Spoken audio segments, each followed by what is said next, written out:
আজকে আমরা যে পার্টিকুলারলি জায়গাগুলো তোমাদের জন্য ইম্পর্টেন্ট সেই জায়গাগুলোই আমি মেনলি বলবো। Vascular anatomy, any idea about the vascular anatomy of the brain?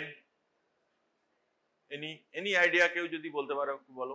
কারণ আগের দিন আমি already discuss anterior circulation, posterior circulation এবং টোটাল ভাস্কুলার অ্যানাটমিটা এটার উপরই কিন্তু দাঁড়িয়ে আছে। তাহলে অ্যান্টেরিয়র সার্কুলেশনের মধ্যে আমরা কি পেয়েছিলাম? চারটে মেইন আর্টারি আমরা দেখেছিলাম, anterior cerebral artery, middle cerebral artery and anterior choroidal artery। R posterior সার্কুলেশনের মধ্যে আমরা কি পেয়েছিলাম? posterior cerebral artery, তারপরে বলো basilar artery, basilar artery যে ব্রাঞ্চ গুলো আছে সেই ব্রাঞ্চ গুলো, আর কি বলো? হ্যাঁ, পিকম যেটা বলা হয়, পিকম আর্টারি, অ্যান্টেরিয়র মধ্যে একম আর্টারি। ঠিক আছে, তাহলে এই আর্টেরিয়াল সাপ্লাই গুলোর উপরে অনেক কিছু ডিপেন্ড করছে। এই আর্টারির যে স্ট্রাকচার, যেমন ধরো একটা ডিজিজের নাম তোমরা হয়তো শুনেছো, fibromuscular dysplasia. Fibromuscular dysplasia is a disease যেখানে structurally defective of arterial wall.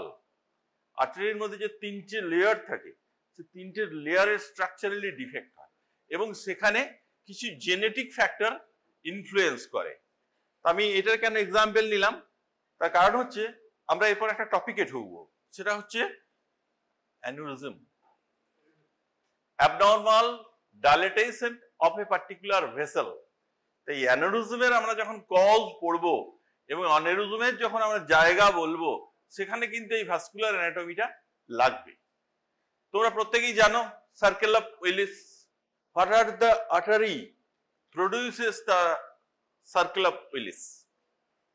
Posterior cerebral artery. Yes, posterior cerebral artery. Middle cerebral artery.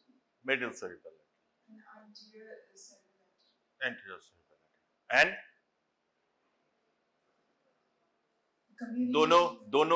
दोनों जो anterior cerebral है ना, उसको वो नाम क्या है? Anterior communicating. Ekam, posterior communicating artery. In short, this is the circle of Willis. Circle of উইলিসের মধ্যে কি হয়, আমাদের যে অ্যানিউরিজমের জায়গাগুলো মেইনলি কিন্তু হয়। তাহলে what is the most common area for circle of Willis, where the aneurysm commonly occurs? Acum. And also এই যে হ্যাঁ ইন্টারনাল ক্যারোটিড থেকে যে মিডল সেরিব্রাল বেরোচ্ছে তার যে জাংশনটা, এবারে প্রশ্ন হচ্ছে যে জাংশনে কেন হয় aneurysm? Why occurs in junction? Number 1, structural defect. Number 2, এই যে অ্যাকিউট অ্যাঙ্গেলটা তৈরি হয়, এই অ্যাকিউট অ্যাঙ্গেল সেখানে কিন্তু যে ইন্ট্রাভাস্কুলার যে প্রেসার ডিফারেন্স, সেটা কি করে সবসময় সেটা টলারেট করতে পারে না, যার ফলে ওটা আস্তে আস্তে আস্তে আস্তে ডাইলেট করতে শুরু করে। এই যে abnormal dilatation, that is the aneurysm. এই অ্যানিউরিজমের জন্য কি হয়, আর কোথায় হতে পারে?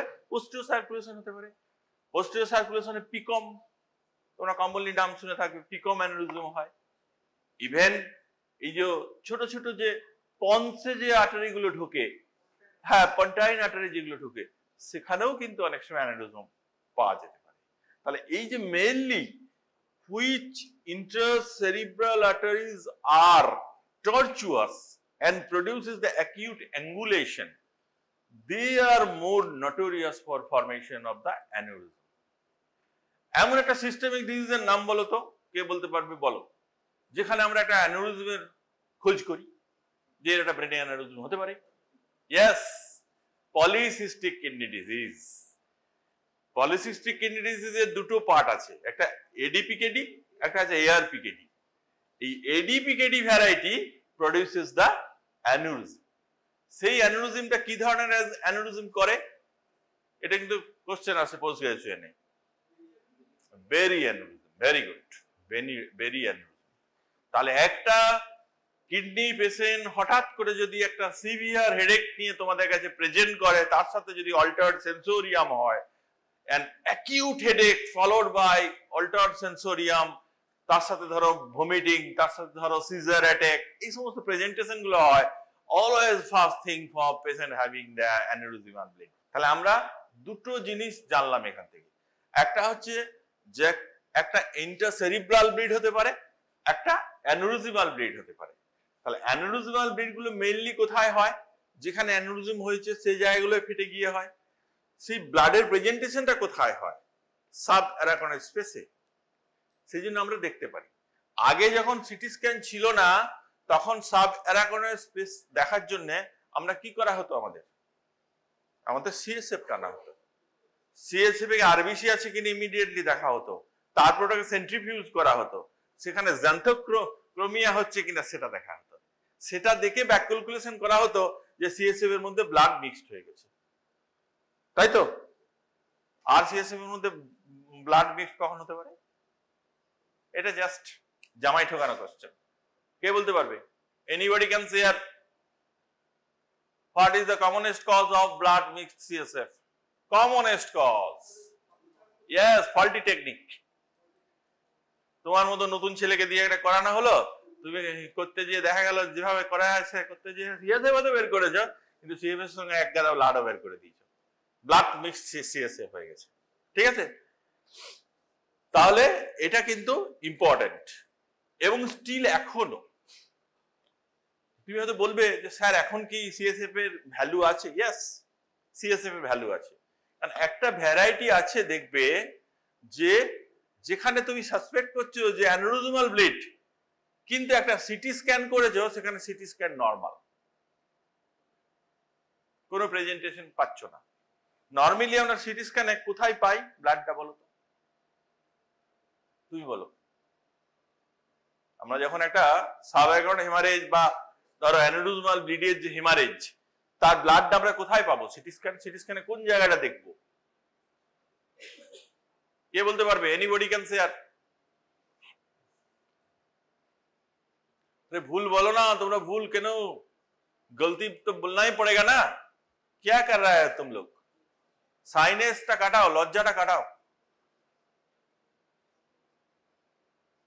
বলো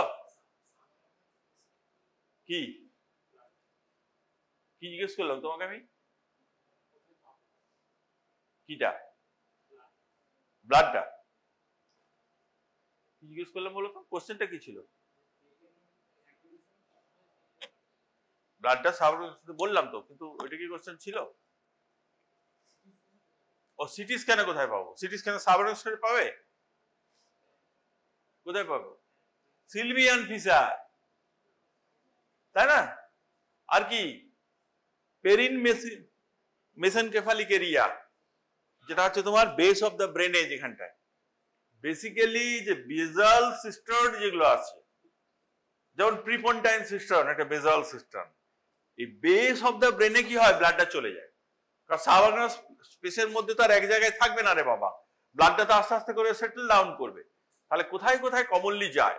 তাহলে প্রথম আমরা যেখানে পাবো তখন হচ্ছে সিলভিয়ান ফিশারে ব্লাড পাবো। সিলভিয়ান ফিশার দেখেছো সিটি স্ক্যানে? সিটি স্ক্যান যখন দেখাবো তখন বলে দেবো যে কোনটা, তখন চিনতে হবে। সিটি স্ক্যান আগে নর্মাল স্ট্রাকচার চিনতে হবে, তারপরে আস্তে আস্তে করে অ্যাবনর্মাল স্ট্রাকচার চিনতে হবে। সিটি এনজিও চিনতে হবে। সিটি এনজিওতে কিভাবে এই যে ভাস্কুলার টেরিটরি কথা বলছি, কিভাবে ভাস্কুলার টেরিটরি থাকে। একটা ধরো আমরা এরকম নিচ্ছি, তখন একটা ভাস্কুলার টেরিটরি পাচ্ছি। আমরা যখন এটাকে অ্যাঙ্গুলেশনটাকে এইভাবে করে নিচ্ছি, তখন ভেসেলগুলো কেমন দেখতে লাগছে। এবং এগুলো ছবি দেখবে নিজেরা, ছবি না দেখলে কিন্তু শিখতে পারবে না। আগে নিজেদের চোখ তৈরি করতে হবে। এবং সিটি স্ক্যানও প্রচুর দেখবে। যেমন একটা হেমারেজের বিভিন্ন টাইপের হেমারেজ হয়। হ্যাঁ, তো তুমি বলো, ইউ গ্লাস তোমার পিছনে, হ্যাঁ দাঁড়াও, না তুমি তুমি সামনে, এরে নামগুলো জানি না আমি, তুমি হ্যাঁ দাঁড়াও, তুমি হ্যাঁ তুমি বসো বসো, এত দাঁড়ালে হবে না। তুমি আমাকে বলো যে এই যে আমরা বলি না ইন্টারসেরিব্রাল হেমারেজ, ইন্টারসেরিব্রাল হেমারেজ কোথায় কোথায় কমনলি পাওয়া যায়? যে এত কথা বলছি আজকে ওকে বললাম যে আমরা এসেইছি আমরা বেসাল সিস্টান খুঁজে বেড়াবো, কিন্তু ইন্টারসেরিব্রাল হেমারেজ মানে তো ইন্টারপ্যারেনকাইমাল হেমারেজ, মানে যে টিস্যু আছে সেরিব্রাম যে টিস্যু আছে সেই টিস্যুর মধ্যে তো ব্লাডটা আছে। কোন জায়গাগুলো কমনের সাইড যেখানে আমরা খুঁজে বেড়াবো সিটি স্ক্যানে যে এটা ইন্টারসেরিব্রাল হেমারেজ স্যার, এটা নয়, অ্যানিউরিজমাল ব্লিডিং নয়। কোন কোনটা কমনের সাইড কে বলতে পারবে? দাঁড়াও তুমি বাদ দিয়ে পারবে? বসো বসো বসো, বলো কোথায় কোথায় খুঁজে বেড়াবো আমরা দাঁড়িয়ে। Basal ganglia, good, very good. Basal ganglia কোন জায়গাটা? বেসাল গ্যাংলিয়া এত বড় দেখবে মুভমেন্টের জন্য বলবো বেসাল গ্যাংলিয়া এইটুকু স্ট্রাকচার নয় রে বাবা, তার অনেক শাখা প্রশাখা আছে। হ্যাঁ, পুটামেনাল ব্লিডিং। পুটামেন ব্লিডিং এ কি হয়? দুটো একটা স্মল পুটামেন ব্লিডিং এ একরকম প্রেজেন্টেশন হয়, আর পেশেন্টের যদি লার্জ পুটামেনাল ব্লিডিং হয় তাহলে আরেক ধরনের প্রেজেন্টেশন হয়। তাহলে একটা নাম্বার 1 হচ্ছে পুটামেনাল ব্লিডিং। সেকেন্ড, থ্যালামাস, পাশেই থাকে থ্যালামাস। সিটি স্ক্যানে ছবি দেখবে বেসাল গ্যাংলিয়া, বেসাল গ্যাংলিয়ার পাশেই হচ্ছে থ্যালামাস। ঠিক আছে, এই যে আগের দিন বলছিলাম না লেন্টিসকুলোস্ট্রায়াটেড ব্রাঞ্চ, একটা ল্যাটারাল ব্রাঞ্চ আছে, একটা মিডিয়াল ব্রাঞ্চ আছে, সেটাই তো আর্টারি অফ হাইপারটেনশন। এটা তো একটা এমসিকিউ কোশ্চেন যে what is the artery of hypertension. যে কারণে বলা হয় কি যে ইন্টারনাল ক্যাপসুলটা কি হয়, ইন্টারনাল ক্যাপসুলটা যে জায়গায় যতটুকু পার্টি ইনভলভ করে সেখানে কি হয়, ইনভলভ হতে এইটুকু হয়েছে কিন্তু প্রেজেন্টেশন অনেক বেশি হয়। সেরকম ব্রেনের যে লোকেশন অনুযায়ী যে ইনভলভমেন্ট সেটা কিন্তু খুব ইম্পর্টেন্ট।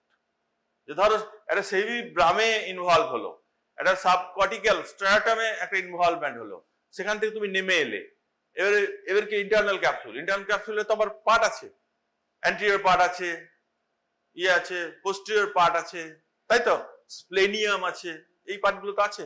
সেখানে ইনভলভ হলে তার আর্টেরিয়াল সাপ্লাই কিন্তু প্রত্যেকটা আলাদা আলাদা। এটা কিন্তু আছে তোমাদের অ্যানাটমিতে, তোমরা ফার্স্ট ইয়ারে পড়েছো অ্যানাটমিতে, কিন্তু ইন্টারনাল ক্যাপসুলের ব্লাড সাপ্লাই কিন্তু ভেরি ইম্পর্টেন্ট। যদি না মনে আছে আবার একবার পড়ে নেবে ভালো করে যে কোন সাপ্লাইটা করে, যে কারণে ইন্টারনাল ক্যাপসুলটা এত ইম্পর্টেন্ট। নেক্সট হচ্ছে বেসাল গ্যাংলিয়া, বেসাল গ্যাংলিয়াতেও কিন্তু খুব ইম্পর্টেন্ট। হ্যাঁ হ্যাঁ বলো, আরেকটা কি আছে অ্যান্টেরিয়র পার্ট, জিন, হ্যাঁ হ্যাঁ হ্যাঁ, কর্পাস ক্যালোসাম। তো এবার এই যে জেনুর কিন্তু ব্লাড সাপ্লাই আলাদা, প্রত্যেকটা আলাদা আলাদা ব্লাড সাপ্লাই।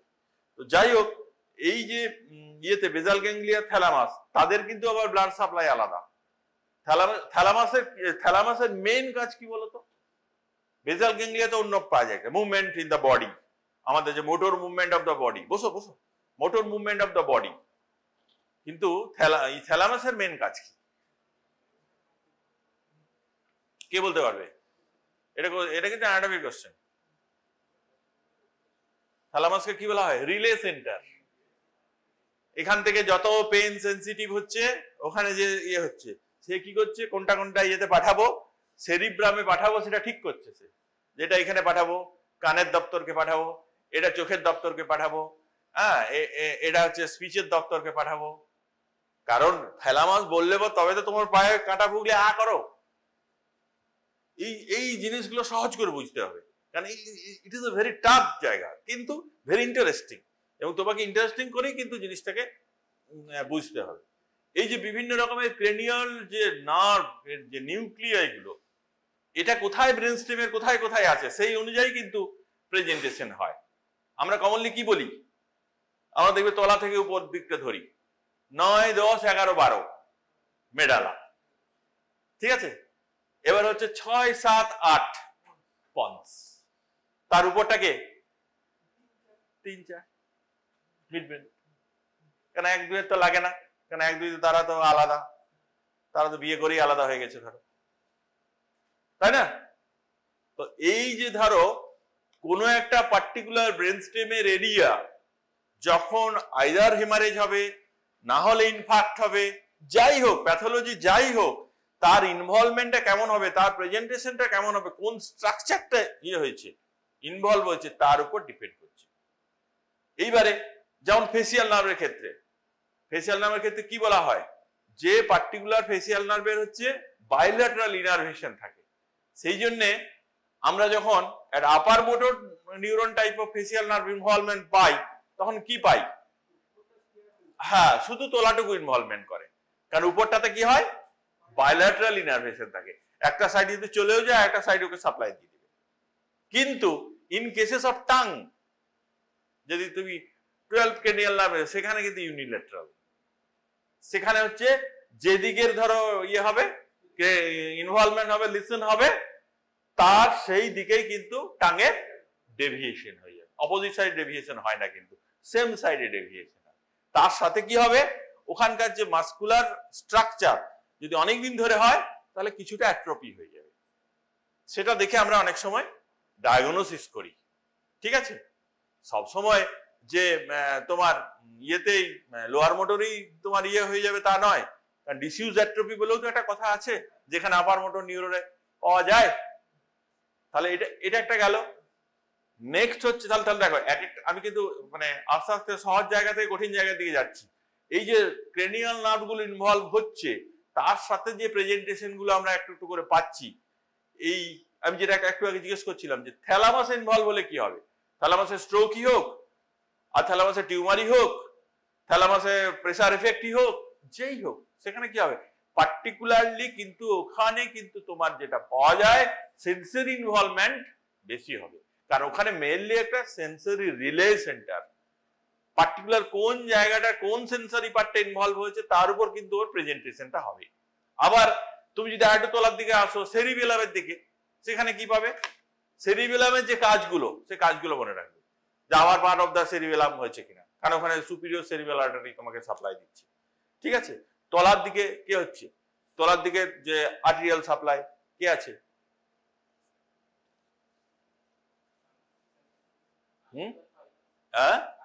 আইকা আর পাইকা। এই যে posterior inferior cerebellar artery, cerebellum ছাড়া আর কোন পার্টটাকে ইনভলভ ইয়ে করে বলো তো, সাপ্লাই দেয়? পাইকা, আইকার কথা বলছি না, পাইকাটা বেশি ইম্পর্টেন্ট। হ্যাঁ, আমাদের পাইকা সিনড্রোমের একটা নাম আছে তো, নাম কি? Wallenberg syndrome. সেটা আরো সোজা করে নামটা কি বলা হয়, যেটা দিয়ে তুমি বুঝতে পারবে? Lateral medullary syndrome. তাহলে কি হচ্ছে? এ সেরিবেলামকেও সাপ্লাই করছে, আবার মেডালার ল্যাটারাল পার্টটাকেও সে কিন্তু সাপ্লাই করছে। ঠিক আছে, আবার দেখো পন্সের ক্ষেত্রে কি হয়?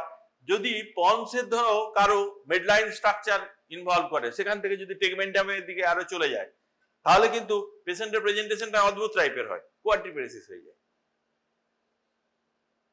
কারণ কোয়াড্রিপ্লেসিস তো হওয়ার কথা নয়, কিন্তু এখানে কিন্তু কোয়াড্রিপ্লেসিস। পেশেন্টের কি অল্টার সেন্সোরিয়াম চলে যায়, পেশেন্টের আনকনসাসনেস হয়ে যায়। পেশেন্টের আর কি পন্সের জন্য আর কি হবে? এই যে ভাইটাল সেন্টারগুলো আগের দিন বলেছিলাম, ভাইটাল সেন্টারে যে ভাইটাল সেন্টারটা ইফেক্ট করবে সেই সেন্টারটা কিন্তু এফেক্ট করবে। তাহলে বুঝতে পারছো যে এই ব্রেনের এই স্ট্রাকচার গুলো দিয়ে কিন্তু আমরা যখন একটা স্ট্রোককে অ্যাপারেন্টলি আমরা যখন দেখি সোজা, কিন্তু সোজা নয় সে, তার প্রত্যেকটা পয়েন্ট তোমাকে ভালো করে দেখতে হবে। যেমন ধরো একটা লং কেস যখন তোমরা সিভিএ পড়বে, তোমরা কিন্তু সকালবেলায় দেখলে একরকম প্রেজেন্টেশন পেলে, সকালবেলায় দেখলে রাইট প্ল্যান্টার নো রেসপন্স, যখন সন্ধ্যাবেলা তুমি একবার লুকিয়ে লুকিয়ে এসে দেখতে এলে তখন দেখলে আপ হয়ে গেছে। তার মানে কি? পেশেন্ট হয়তো নিউরাল শক স্টেজে ছিল তখন।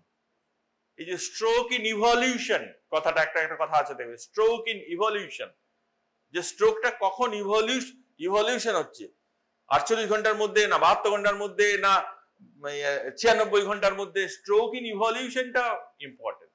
মানে লাইক এ স্টর্ম, যে একটা ঝড় এলো, ঝড় কতটা ক্ষতিগ্রস্ত করলো, লাইক দ্যাট। তো সুতরাং এই stroke in evolution is important. সেই জন্য প্রত্যেকটা স্ট্রোক পেশেন্টের সকাল বিকাল দেখাটা কিন্তু খুব ইম্পর্টেন্ট, কারণ তুমি সকাল বিকাল দেখলে তাদের মধ্যে প্রেজেন্টেশন চেঞ্জ হয়ে যাচ্ছে, তার ফাইন্ডিং চেঞ্জ হয়ে যাচ্ছে, সেটা অনুযায়ী তুমি কিন্তু ইয়ে করতে পারবে, অ্যাসেস করতে পারবে। ঠিক আছে, এইবারে যেটা ব্যাপার সেটা হচ্ছে একটা সিটি স্ক্যান বা একটা এমআরআই আমাদেরকে তো একটা গাইড করছে যে হ্যাঁ এটা একটা ইসেমিক স্ট্রোক হয়েছে, এই একটা ইমোলিক স্ট্রোক হয়েছে, তার ম্যানেজমেন্ট পার্টও তো আলাদা। আগের দিন বলছিলাম তো ম্যানেজমেন্ট পার্টটা তো আলাদা, কিন্তু ম্যানেজমেন্টটা কিন্তু ইম্পর্টেন্ট নয়। ইম্পর্টেন্ট হচ্ছে ডায়াগনোসিস করা, কারণ এই ডায়াগনোসিসটার উপরই পেশেন্টের ফিউচার ডিপেন্ড করছে। যে একটা পেশেন্টের ধরো টেম্পোরাল লোব ইনভলভ হয়েছে, তার সঙ্গে ধরো ফ্রন্টাল লোব ইনভলভ হয়েছে, তার মানেটা কি? তার মানেটা হচ্ছে ইন ফিউচারে তার কগনিটিভ ডিসফাংশন হতে পারে কিনা, কগনিটিভ ডিসঅর্ডার হতে পারে কিনা। ডাক্তারবাবু স্ট্রোক থেকে তো ভালো হয়ে গেছে, কিন্তু এখন কেমন বোকা বোকা হয়ে গেছে, এখন আর কোনো কিছু মনে রাখতে পারে না। আগে কত স্টেডি ছিল, কত ইয়ে করতে পারতেন, করতে পারে না। একটা পেশেন্ট ধরো পন্টাইন তোমার ইনফ্যাক্ট ছিল, পন্টাইন হেমারেজ ছিল, ডাক্তারবাবু এই ডান হাতটা এখনো আর লিখতে পারেন, কি হলো বলতো?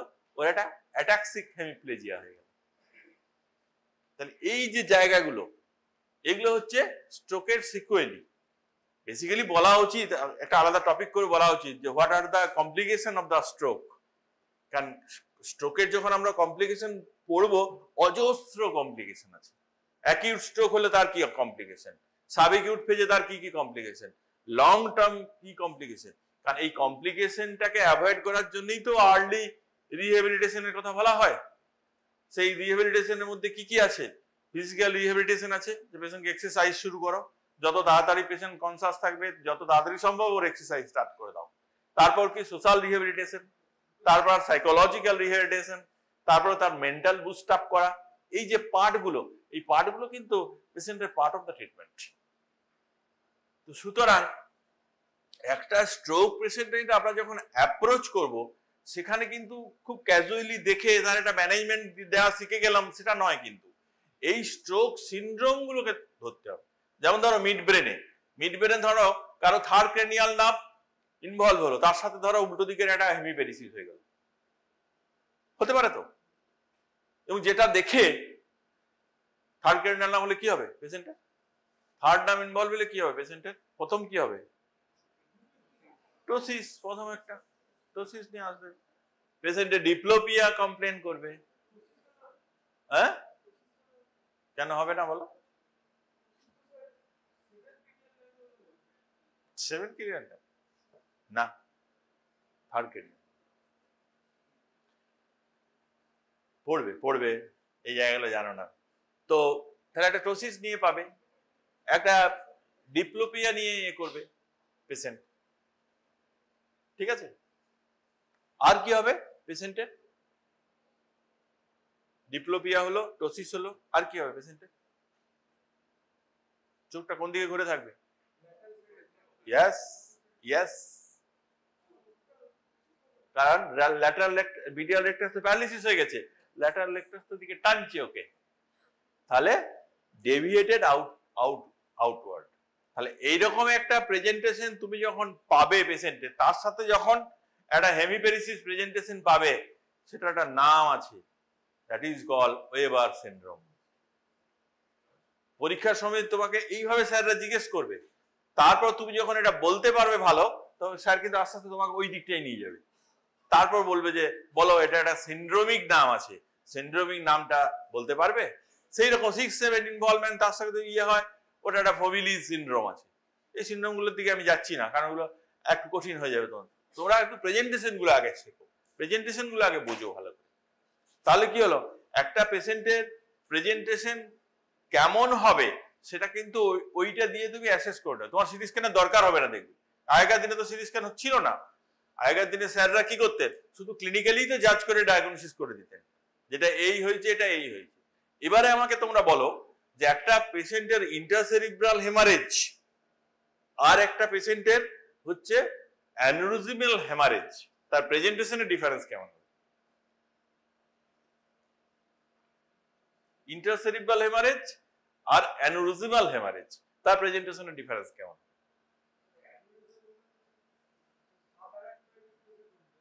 হ্যাঁ, ডেফিনেটলি। ঠান্ডা লাগে তো এটা পেশেন্ট কি বলবে,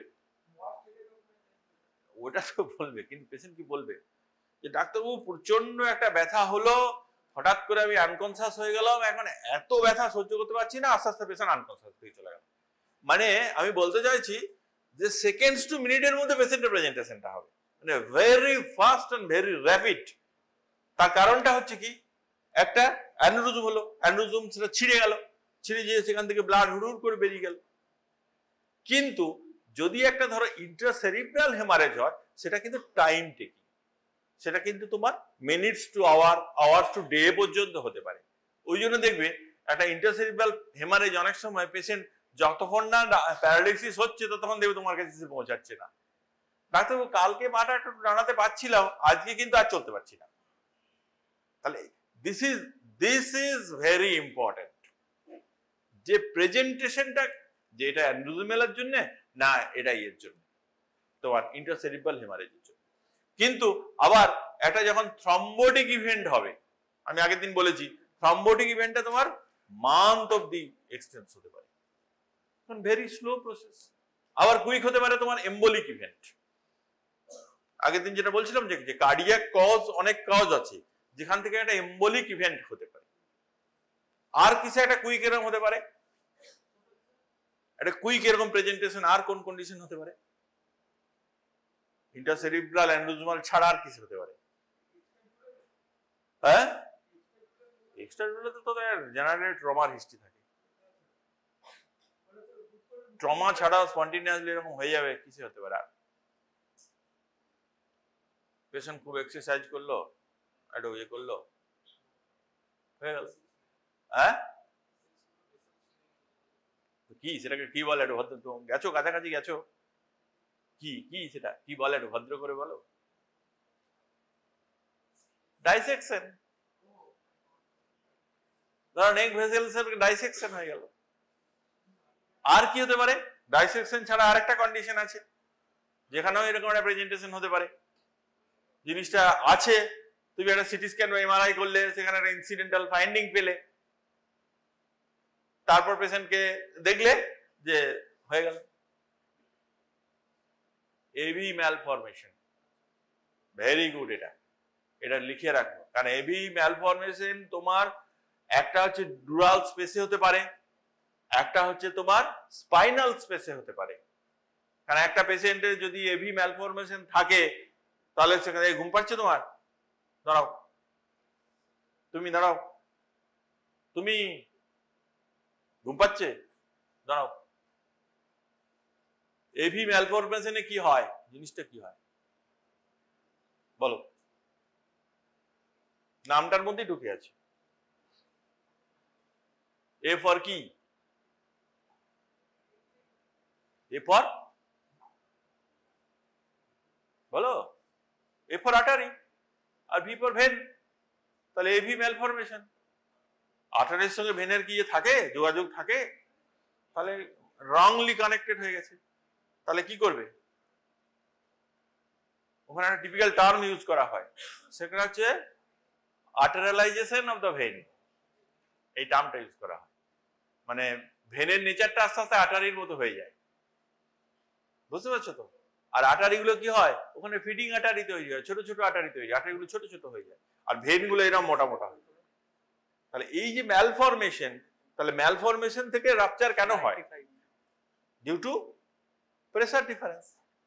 কারণ ভেনের ধরো প্রেসার একরকম, আর্টারির প্রেসার একরকম, তো সেখান থেকে কি হবে? কোন পার্টটা রাপচার করবে? ভেনাস পার্টটা রাপচার করবে না আর্টেরিয়াল পার্টটা রাপচার করবে? আর্টেরিয়াল পার্টটা রাপচার করবে। বুঝছো?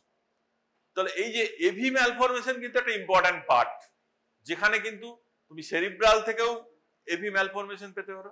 পেশেন্টের প্রেজেন্টেশন অনেক সময় সিজার হতে পারে, একটা ফোকাল সিজার নিয়ে প্রেজেন্ট করলো পেশেন্ট হয়তো। নেক্সট হচ্ছে যে স্পাইনাল দিয়ে হলে কি হবে? যে ডাক্তারবাবু হঠাৎ করে ব্যায়াম করলাম, ব্যায়াম করার পরে কি হলো? পাগুলো প্যারালাইসিস হয়ে গেল। মানে একটা সাডেন অনসেস প্যারাপ্যারালিসিস তুমি বুঝতে পারছো না, কারণ এরকম সাডেন অনসেস প্যারাপ্যারালিসিস তোমার ট্রমা ছাড়া তো হতে পারে না। যেখানে তোমার ধর একটা মায়োলোপ্যাথি হলে তবেই হতে পারে। মায়োলোপ্যাথিতে যেমন কি হয়, এবার বল আবার ওইদিকে চলে যাচ্ছে। মায়োলোপ্যাথি মানে কি? Spinal cord involvement. মায়োলোপ্যাথি একটা পেশেন্টের যখন হবে তখন কি হবে? একটা মোটর সিমটম পাবো, একটা সেন্সরি সিমটমস পাবো, আর স্ফিংটার সিমটম পাবো। সেখানে দেখতে হবে সিঙ্গেল স্ফিংটার না শুধু ব্লাডার গেছে কিনা, না ডবল স্ফিংটার, ব্লাডার এবং বাওয়েল দুটো ইনভলভমেন্ট হয়েছে কিনা। আর কি পাবো? একটা সেন্সরি লেভেল পাবো। আর কি পাবো? পোস্টেরিয়র কলাম সিমটম পাবো। পোস্টেরিয়র কলাম সিমটম পেশেন্ট কি বলে? যে ডাক্তারবাবু পিঠের মধ্যে মনে হচ্ছে কেউ একটা টাইট করে দড়ি বেঁধে রেখে দিয়েছে। বুঝতে পেরেছো? বসো। তাহলে এই স্ট্রোকের তাহলে বিভিন্ন টাইপের প্রেজেন্টেশন গুলো বুঝতে পারলে, এবং সেই অনুযায়ী কিন্তু এগুলো সিন্ড্রোমিক আছে। এগুলো যখন ক্লিনিক্সে একটু একটু করে পড়াবো বা যদি সিটি স্ক্যান পড়াই তখন দেখবে একটু একটু করে আরো বলে দেবো। তাহলে এবারে আমি বলছি যেটা, সেটা হচ্ছে স্ট্রোকের কমপ্লিকেশন কি কি হতে পারে। একটা ইমিডিয়েট কমপ্লিকেশন, ফার্স্ট কমপ্লিকেশন কি, যেমন হেমারেজিক সিভিএ, পেশেন্টের যদি লার্জ ইসচেমিক সিভিএ হয়, লার্জ হেমারেজিক সিভিএ হয়, তাহলে পেশেন্ট হচ্ছে সাকাম করতে পারে, মারা যেতে পারে। এবং সেই জন্য সবসময় এটা মনে রাখবে, স্ট্রোক পেশেন্টকে আমরা বলি সবসময় যে আমরা 48 ঘন্টা থেকে 72 ঘন্টা দেখবো। তার মানেটা কিন্তু এই নয় যে এটার পিছনে কোনো লজিক নেই। স্ট্রোক ইন ইভলিউশনটা আমরা দেখবো। স্ট্রোকের ক্ষেত্রে কি হয়, পেশেন্ট যেদিন এলো কথা বলতে বলতে এলো, তারপরের দিনে দেখলে পেশেন্ট ইয়ে হয়ে গেল, অল্টার সেন্সোরিয়াম হয়ে গেল, থার্ড দিনে দেখলে পেশেন্ট ডিপ কোমাটোস হয়ে গেছে। তার মানেটা কি, তার ইন্টারক্রেনিয়াল প্রেসার কিন্তু বাড়ছে দিনের দিন। সেই জন্য স্ট্রোকের ম্যানেজমেন্টে আমরা যখন স্ট্রোককে ম্যানেজ করি তখন কিন্তু ধরো একটা সিটি স্ক্যান পেশেন্টের হয়নি, তুমি সাসপেক্ট করছো পেশেন্টের একটা স্ট্রোক হয়েছে, পেশেন্টের সেন্সোরিয়ামটা খুব একটা ভালো পাচ্ছ না, পেশেন্টের সোডিয়াম পটাশিয়াম মার্কার তো করবেই, তার সঙ্গে অবশ্যই একটা কিন্তু তোমরা ইয়ে দিবে, অসমোটিক ডায়াবেটিক্স। আমরা বলি ম্যানিডলটা দিবি বাবা, হ্যাঁ ঠিক আছে, কারণ ওখানে কিন্তু অ্যান্টিবায়োটিকের সেরকম রোল নেই। ওই এবিসি প্রোটোকল ফলো করবে, পেশেন্টের ডিহাইড্রেশন আছে কিনা দেখতে হবে। আরেকটা জিনিস মনে রাখবে যে পেশেন্টের ধরো একটা হেমারেজ হয়েছে, হেমারেজ থেকে একটা পেশেন্টের ইনফ্যাক্ট হতে পারে, তো ওই জায়গাটাই ক্লট হবে তোরে বাবা, তারপর আর তো কোথাও ক্লট হবে না, তাহলে ওরা তো ইনফ্যাক্ট হবে না। আরে বাবা না, তার কারণে চালো হেমারেজ হলো, পেশেন্টের ধরো হাই বিপি ছিল, বিপিটা কমতে শুরু করলো, আরো কমতে শুরু করলো, তাহলে কি হলো, ওর একটা হাইপক্সিয়া ডেভেলপ করলো। হাইপক্সিয়া যে ডেভেলপ করলো, টিস্যুতে তার অক্সিজেন সাপ্লাই কমে গেল, সেখান থেকে কি হলো, একটা ইসচেমিয়া ডেভেলপ করে গেল, যেটাকে আমরা একদম বাচ্চাদের ক্ষেত্রে কি বলি, হাইপক্সিক ইসচেমিক এনসেফালোপ্যাথি। এইচআইভির বাচ্চাগুলো হয় না, সেরিব্রাল ডাইপ্লেজিয়া নিয়ে প্রেজেন্ট করে, দেখবে অনেক সময় কোয়াড্রিপ্লেজিয়া নিয়ে প্রেজেন্ট করে পেশেন্ট। তাহলে পেশেন্টের যদি একটা নিউরো প্রোটেকশন আমরা ঠিক মতো না দিতে পারি এবং টাইমলি ম্যানেজ করতে যদি না পারি, তাহলে কিন্তু পেশেন্টের ইয়ে হয়ে যাবে, একটা কিন্তু সেরিব্রাল ইসচেমিয়া হয়ে যেতে পারে। সেখান থেকে কিন্তু সেই ইসচেমিয়া প্রিভেন্ট করতে হলে তোমায় কি করতে হবে, আমরা ওই যে বি ফর কি বলি, বিপি, বিপিতে সেখানে কি করতে হবে, একটা আইসোটোনিক স্যালাইন পেশেন্টকে কিন্তু দিতে হবে, একটা চ্যানেল করে একটা আইসোটোনিক স্যালাইন দিতে হবে সিটি স্ক্যান করার আগে। আমি বলছি যে সিটি স্ক্যান করার আগে তোমাকে কি করতে হবে, আর কি, পেশেন্টের যদি স্যাচুরেশন ফল করে যায় তোমাকে একটা অক্সিজেন দিতে হবে। অক্সিজেন বিভিন্ন রকম দেওয়া যায়, একটা দেখবে শুধু নেজাল ক্যানুলা দিয়ে অক্সিজেন দেওয়া হয়, আর একটা দেখবে মাস্ক দিয়ে অক্সিজেন দেওয়া হয়, আর একটা অক্সিজেন দেখবে যখন পেশেন্টকে ভেন্টিলেটরে দেওয়া হয় তখন এক ধরনের অক্সিজেন দেওয়া হয়, সেখানে কিন্তু 100% অক্সিজেন দেওয়া হয়। ঠিক আছে, তাহলে পেশেন্টকে আগে এবিসি প্রোটোকলটা তোমাকে কিন্তু ঠিক রাখতে হবে, তারপরে তুমি তাকে কি করলে, একটা অসমোটিক ডায়াবেটিক্স দিলে। অসমোটিক ডায়াবেটিক্স দেওয়ার পরে দুটো ইম্পর্টেন্ট জিনিস কিন্তু মনে রাখবে, পেশেন্টের যদি স্বাভাবিক হেমারেজ ভাবো, ওর অ্যাংজাইটি রিলিভ করতে হবে, আর ওকে কোনো স্ট্রেনিং দেওয়া যাবে না। বলো, ওটা পরে বলছি আমি, কারণ ওটা তো ভেসোস্প্যাজম কন্ট্রোল করার জন্য, কারণ ইয়ে নিমোডিপিনের কিন্তু এখানে অ্যান্টিহেপাটিসিস রোল নেই, এখানে হচ্ছে ভেসোস্প্যাজমটাকে কন্ট্রোল, কারণ ভেসোস্প্যাজম কি করতে পারে, আবার রিব্লিড করতে পারে, সেই জন্য টু প্রিভেন্ট দ্য ভেসোস্প্যাজম।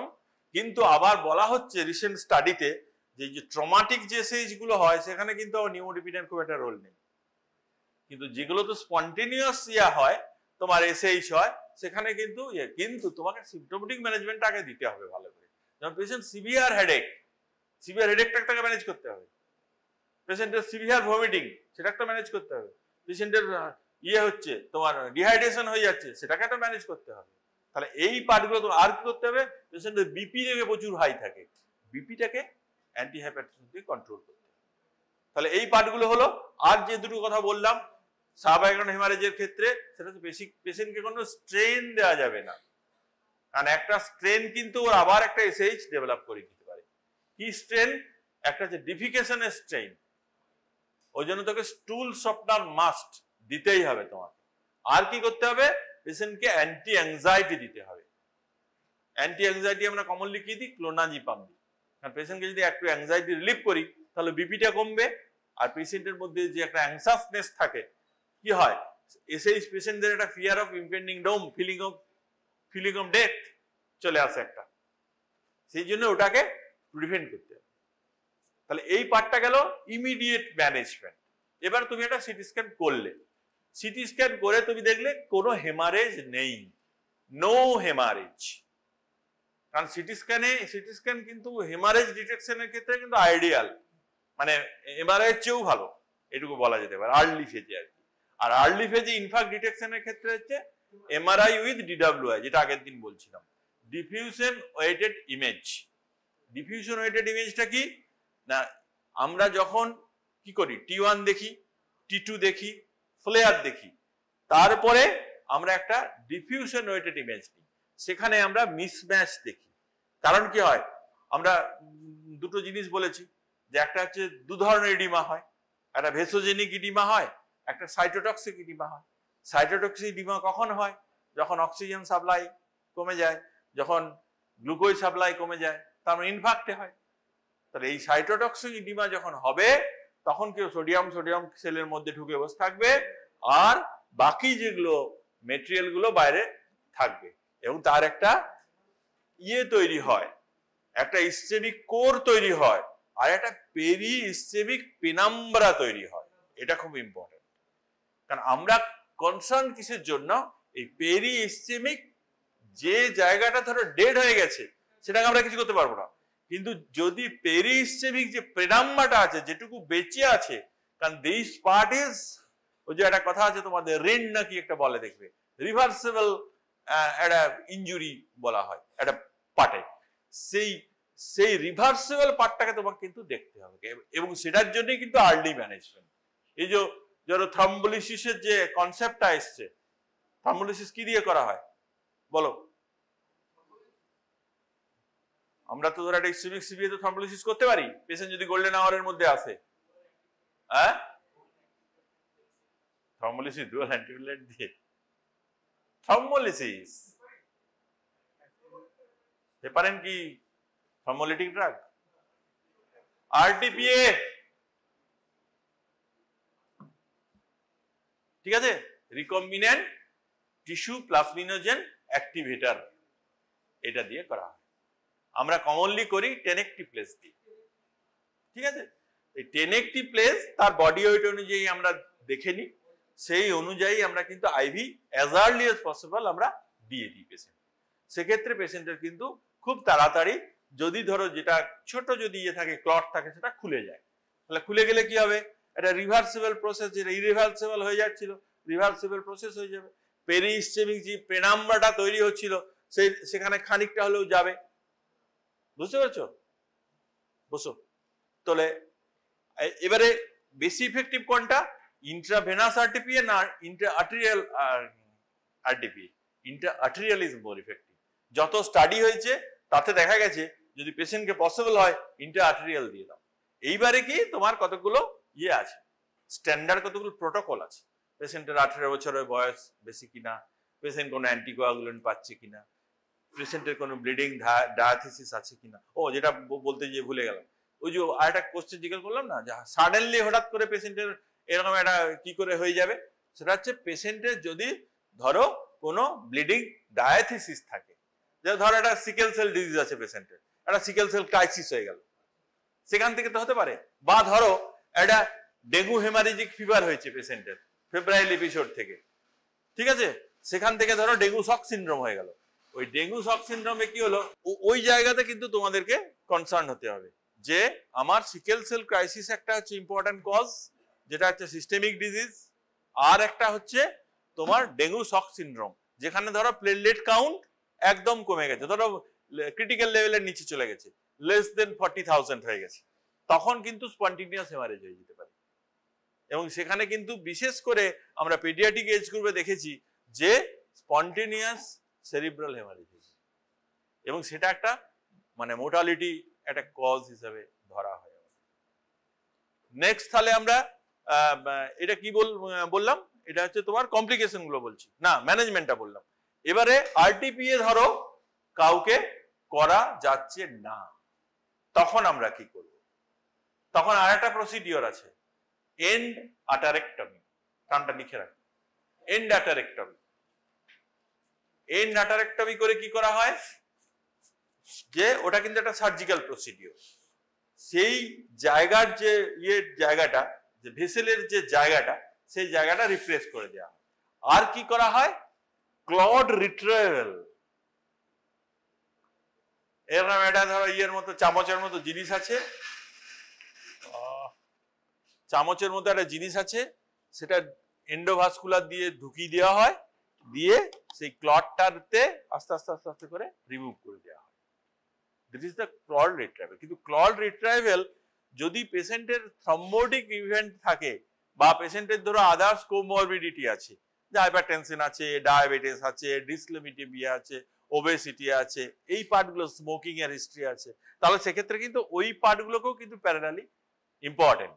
যেমন একটা পেশেন্টের যখন আমরা হার্টের ক্ষেত্রে কি করি, অ্যাঞ্জিওগ্রাফি করি, অ্যাঞ্জিওপ্লাস্টি করি, কিন্তু তার কি মেডিসিন বন্ধ হয়ে যায়? মেডিসিন তো বন্ধ হয় না। তো সুতরাং রিস্ক ফ্যাক্টর মনিটরিং এবং risk factor modification is very important, এবং it is important for stroke also. তাহলে এটা একটা পার্ট হলো। তাহলে ইসচেমিক সিভিএতেই কিন্তু এই থেরাপিউটিক গুলো করার অপশন আছে, যেটা কিন্তু হেমারেজিক সিভিএতে নেই। কারণ হেমারেজিক সিভিএতে অনলি হচ্ছে তোমার, এবার যদি দেখো যে অনেক বড় হেমারেজ হয়ে গেছে, তখন তোমাকে ক্রেনিয়াম খুলতে হবে, ব্লাড খানিকটা বার করে দিতে হবে, দরকার একটা শান্ট করে দিতে হবে, যে ফার্দার যাতে ইন্টারক্রেনিয়াল প্রেসার না বেড়ে যায়, তারপর আবার লাগিয়ে দিতে হবে। তাতে পেশেন্ট বাঁচলো বাঁচলো, না বাঁচলো না বাঁচলো। কারণ neuro surgery is not a easy job, very difficult job, and post-operative phase is also difficult. কারণ post-operative যে management, it is very important. তাহলে এটা আর হচ্ছে তোমার এম্বলিক। এম্বলিকের ক্ষেত্রে কি করতে হবে, তোমাকে অ্যান্টিকোয়াগুলেন্ট দিতে হবে। তোমরা তো ফার্মাকোলজি পড়ে এসছো, আমাকে কতগুলো রিসেন্ট নতুন অ্যান্টিকোয়াগুলেন্টের নাম বলো, কে বলতে পারবে? শেয়ার করো। হ্যাঁ, কুপিডোগ্রাল অ্যান্টিকোয়াগুলেন্ট, হ্যাঁ হ্যাঁ, কি বললে, বলো, কে বলতে পারবে? আমি বললাম তুমি বলবে বলে মাইক্রোফোনটা নিলে। ডেবিগাট্রানের নাম শুনেছো? এপিক্সাবানের নাম শুনেছো? রিভারক্সাবানের নাম শুনেছো? তাহলে কি ফার্মাকোলজি পড়েছো? তাহলে এগুলো তো সবই অ্যান্টিকোয়াগুলেন্ট পাবা। হ্যাঁ, আমি বুঝতে পারছি না। হ্যাঁ, কিন্তু এগুলো কমনলি ইউজ করা হয়। তুমি যেটার কথা বললে এটা কমনলি ইউজ করা হয় না। আগে আমরা ডেবিগাট্রান প্রচুর ইউজ করতাম, এখন আমরা অ্যাপিক্সাবান ইউজ করি। কারণ অ্যাপিক্সাবানের, কারণ প্রত্যেকটা কি করতে হয়, তোমাকে তো রিস্ক বেনিফিট রেশিও দেখতে হবে, যে কার হেমারেজিক টেন্ডেন্সি বেশি, কার জিআই হেমারেজ হয়ে যেতে পারে। তো সুতরাং দেখা গেছে অ্যাপিক্সাবান কম্পারেটিভলি কস্ট ইফেক্টিভ এবং ওর জিআই হেমারেজের চান্স অনেক কম। সেই জন্য ওরাল অ্যান্টিকোয়াগুলেন্ট এগুলো দেওয়া হয়। আগে কি দেওয়া হতো ওরাল অ্যান্টিকোয়াগুলেন্ট? কে বলতে পারবে? ওয়ারফেরিন। Very good. ওয়ারফেরিনের একটা বেনিফিট আছে। কি বেনিফিট আছে?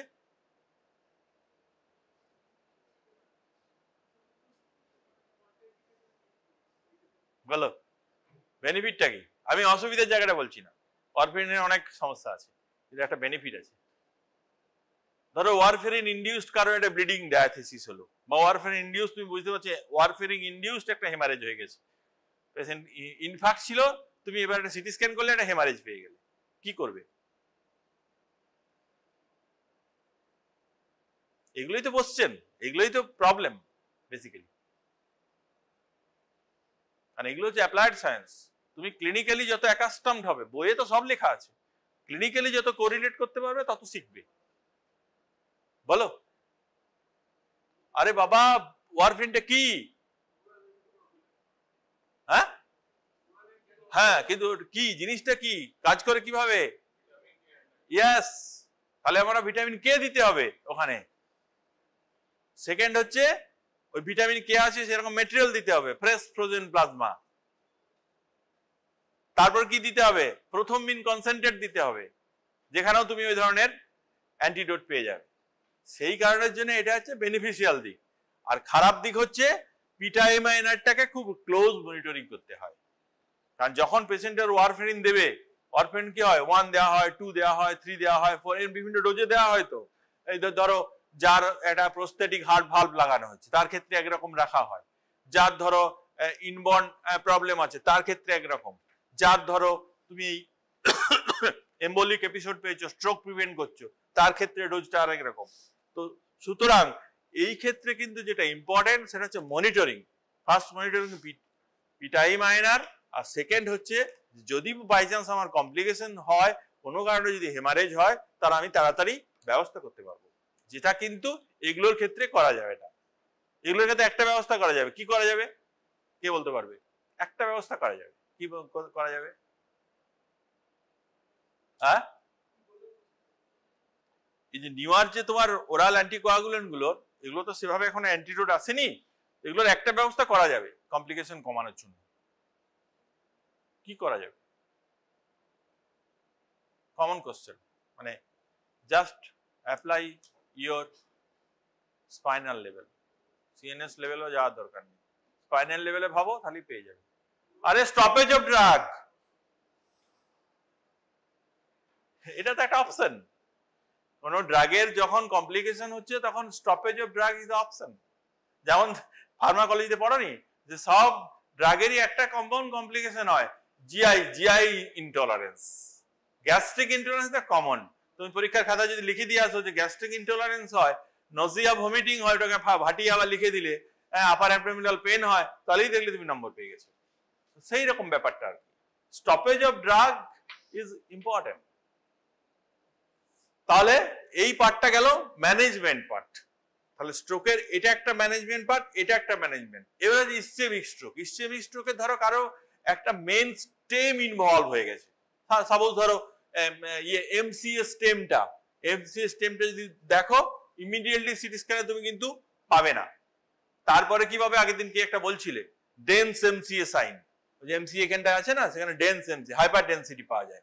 আর কি হয় না, তোমার ধরো এই যে থাকে না আমাদের সালকাস আর জাইরাস যে থাকে, তার যে ডিফারেন্সিয়েশনটা সেটা লস হয়ে যায় আর্লি ফেজে। তারপর কি হয়, একটা হাইপোডেন্সিটি পাওয়া যায়। তারপরের দিকে আরো কি হয়, প্রমিনেন্ট হাইপোডেন্সিটি পাওয়া যায়। তার পাশে একটা কি পাওয়া যায়, ইডিমা পাওয়া যায়। তাহলে এগুলো হচ্ছে সব late features of ischaemic CV. ওই ফেজে তুমি যখন একটা সিটি স্ক্যান পাবে না, তখন পেশেন্টের বিশেষ কিছু করার থাকবে না। সুতরাং তোমাকে কি করতে হবে, এমআরআই এর ভ্যালুটা এইখানটা দিই, যে তোমাকে ইমিডিয়েটলি ধরতে হবে এবং ইমিডিয়েটলি ম্যানেজ করতে হবে। এবার মেন স্টেম যদি কারো হয়ে যায়, সেক্ষেত্রে কিন্তু তাকে কিন্তু সার্জিক্যাল অ্যাপ্রোচ করাটাই ভালো। ও আরেকটা কথা আমি বলতে ভুলে গেলাম তোমাদেরকে, ওই অ্যানিউরিজম যখন বলা হবে, সেখানে কিন্তু দুটো ট্রিটমেন্ট অপশন আছে। যদি দেখা যায় অ্যানিউরিজমটা খুব একটা প্রবলেম করছে না, আগের দিন বলেছিলাম 7 মিলিমিটার সাইজ আছে, 7 মিলিমিটারটা মনে রাখবে স্ট্যান্ডার্ড সাইজ। এবার 7 থেকে 10 হতে পারে, 10 থেকে 15 হতে পারে, 15 থেকে 30 হতে পারে, এতগুলো সাইজ হতে পারে। কিন্তু একটা পেশেন্টের যদি 7 থাকে, ছোট্ট লিকেজ হয়েছে হয়তো, সেক্ষেত্রে কিন্তু আমরা কি করি, এন্ডোভাস্কুলার কয়েলিং করি। এন্ডোভাস্কুলার কয়েলিংটা কিন্তু আমাদের ফিমোরাল দিয়ে করে দেওয়া যায়, ঠিক আছে। এটা কিন্তু অনেক safe, like angioplasty in heart. আর কি করা হয় না, অ্যানিউরিজমাল ক্লিপিং করা হয়। ওই জন্য মনে রাখবে ট্রিটমেন্ট দুটো অপশন, একটা আছে ক্লিপিং, একটা আছে কয়েলিং। তাহলে ক্লিপিংটার ইন্ডিকেশন কি, যেখানে নটোরিয়াস, যেখানে তোমার খুলতেই হবে, যেখানে আদার্স ভাস্কুলার স্ট্রাকচার কেসে ইনভলভ করছে, যেখানটা তোমার ক্লিপিং না করলে তোমার ওই এন্ডোভাস্কুলারে কাজ হবে না। কারণ এন্ডোভাস্কুলার কি হয়, কয়েলিং ঢুকিয়ে ওই জায়গাটা থ্রম্বোসিস করে দেওয়া যায়, ফার্দার যাতে আর লিক না করে। কিন্তু এটাতে কি হয়, সেফটি প্রোফাইল অনেক হাই, পেশেন্টের কমপ্লিকেশন অনেক কম। কারণ এই যখন তুমি করবে, ক্লিপিং করবে, তখন তো তোমার ক্রেনিওটমি করতে হবে। ক্রেনিওটমি করা মানেই তো তোমার ইজ এ মেজর সার্জারি, আর একটা মেজর সার্জারি যখন হবে তখন লট অফ রিস্ক। তো সুতরাং যেখানে সেফলি করা যাবে, আমরা সেফ অপশনটাই যাব। এবারে নেক্সট হচ্ছে তোমার কমপ্লিকেশন গুলো তো কিছু কিছু বললাম, লেট কমপ্লিকেশন আছে। আর একটা লেট কমপ্লিকেশন আছে, যেটা আমি পরের দিনে তোমাদেরকে ডিসকাস করব, যে এই স্ট্রোকের সঙ্গে সিজারের একটা ভেরি ক্লোজ রিলেশনশিপ আছে।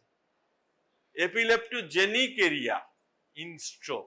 যেমন একটা থ্যালামিক স্ট্রোক হলো, একটা ধরো বেজাল গ্যাংলিয়ার স্ট্রোক হলো, একটা লোবার হেমারেজ হলো, এখানে কিন্তু দে আর মোর প্রোন টু এপিলেপ্টোজেনেসিস। সেই কারণের জন্য আমরা কিছু কিছু ক্ষেত্রে প্রোফাইলেকটিক অ্যান্টি এপিলেপটিক কিন্তু দিই স্ট্রোকের ম্যানেজমেন্টের ক্ষেত্রে। এর পরের দিন আমি যখন বলবো তখন তোমাদেরকে একটু করে বলে দেবো যে ওই এপিলেপসির আমার আলাদা করে কোনো ক্লাস দেয়নি। এপিলেপসি অ্যাসোসিয়েটেড যেগুলো স্ট্রোক বা ধরো এই মুভমেন্ট ডিসঅর্ডারস যখন বলবো, এগুলো রিলেটেড যখন আমি পড়াবো তখন এগুলো বলবো। তাহলে দেখো প্রত্যেকটা সাবজেক্টের সঙ্গে রিলেটেড। যেমন হেডেক বলেছিলাম, হেডেকের সঙ্গে স্ট্রোক রিলেটেড। আবার স্ট্রোক বললাম, স্ট্রোকের সঙ্গে আমার এপিলেপসি রিলেটেড। আবার এই এপিলেপসি স্ট্রোক, এপিলেপসি মানে কি? একটা অ্যাবনর্মাল মুভমেন্ট, অ্যাবনর্মাল মুভমেন্টের সঙ্গে একটা মুভমেন্ট ডিসঅর্ডারস ইম্পর্টেন্ট। মুভমেন্ট ডিসঅর্ডারসটা আরো ডিফিকাল্ট, কিন্তু ওটাকে খুব সহজ করে বলবো। কারণ মুভমেন্ট ডিসঅর্ডার দুটো পার্ট আছে, একটা হাইপোকাইনেটিক মুভমেন্ট ডিসঅর্ডার, একটা হাইপারকাইনেটিক মুভমেন্ট ডিসঅর্ডার। কত রকমের মুভমেন্ট ডিসঅর্ডার হয়, কোথায় কোথায় কেমন ভাবে হয়, কারণ মুভমেন্ট ডিসঅর্ডারটা কেন ভালো করে জানতে হবে, তার কারণ হচ্ছে মুভমেন্ট ডিসঅর্ডারের ডায়াগনোসিস সব ক্লিনিক্যাল। তুমি চোখে না দেখলে কিন্তু ডায়াগনোসিস করতে পারবে না। এখানে তোমার তো তাও একটু হেল্প করবে, সিটি স্ক্যান তো তোমাকে তাও একটু হেল্প করবে, কিন্তু মুভমেন্ট ডিসঅর্ডারসের ক্ষেত্রে কিন্তু কোনো হরমোনাল স্টাডি, কোনো বায়োকেমিক্যাল স্টাডি, কোনো ইনভেস্টিগেশন সেভাবে তোমাকে কিন্তু করবে না। কারণ টোটাল সিস্টেমটাই হচ্ছে তোমার ওই যে নাইগোস্ট্রায়াটাল যে সিস্টেম আছে তার সিস্টেমের ডিসঅর্ডার, এবং তার সঙ্গে কিভাবে ব্রেনের সঙ্গে সে, কারণ ওটা কি, ওটা তো একটা সাবকর্টিক্যাল স্ট্রাকচার, সেই সাবকর্টিক্যাল স্ট্রাকচার কিভাবে উপরে এবং নিচে কানেক্টেড করে আমাদের বডির যে টোটাল ব্যালেন্সটাকে কন্ট্রোল করে, সেটাকে আগে বুঝতে হবে। তার আগে আমি ওইটা আগে বলবো তোমাদেরকে, তারপর ডিজিজ গুলোকে একটু একটু একটু